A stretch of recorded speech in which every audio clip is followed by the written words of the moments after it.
let's continue on solving more equations. Solving more equations, and let's see if we can hit some new situations here. Here's a train dropping off a problem. So we have 4x plus 3x plus 5 equals 47. You should see right away that there's something different than the other equations. Notice that we have two terms that have x in it. Well, they happen to be like terms. They're both x. So we can add them together. So we get 7x plus 5 equals 47. Now we can just continue on like we have been. Subtract 5 from both sides.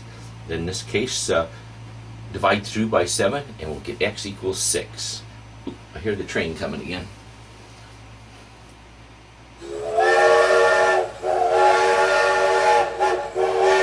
Alright, here's our next problem being delivered by the train. We've got 3x plus x plus 12 equaling 56.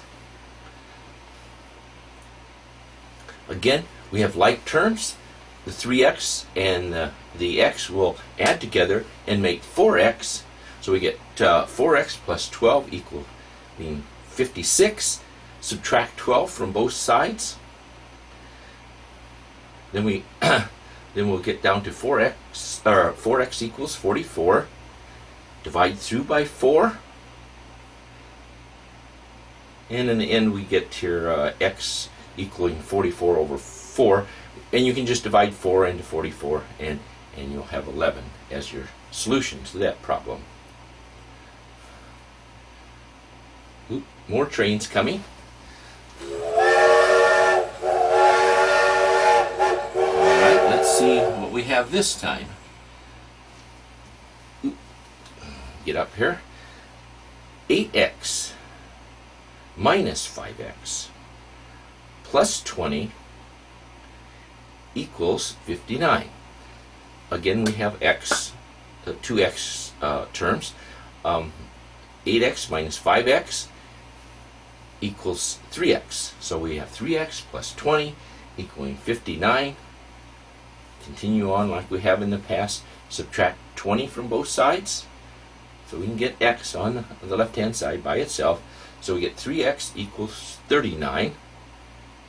Divide through by the coefficient of x, which is 3, and we'll get x equaling 13. This one here, we have the distributive property, where we have parentheses. Take what's outside the parentheses and multiply it times each term inside the parentheses. So we'll end up here with 12x plus 15 equals 54. Now subtract 15 from both sides, and that gets down to 12x equals 39.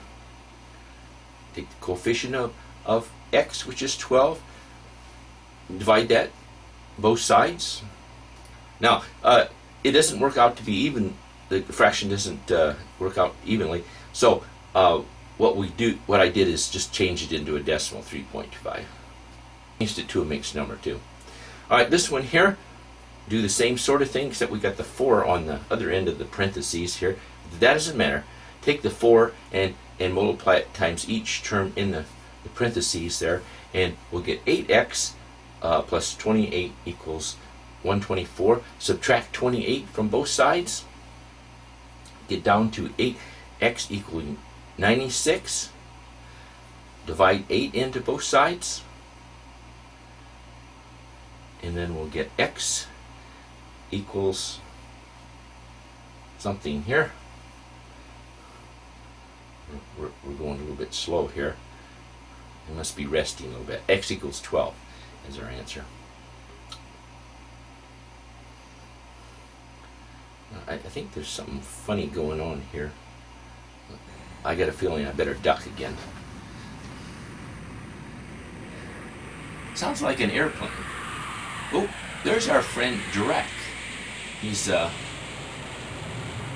in something that resembles an airplane. There's a tail of one. oh, a problem. Now, we have a fraction outside the parentheses. Take and multiply that times each term inside.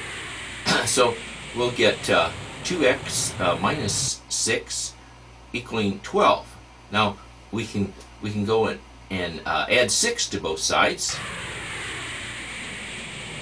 And it gets us down to 2x equals 18. Then let's divide 2 into both sides.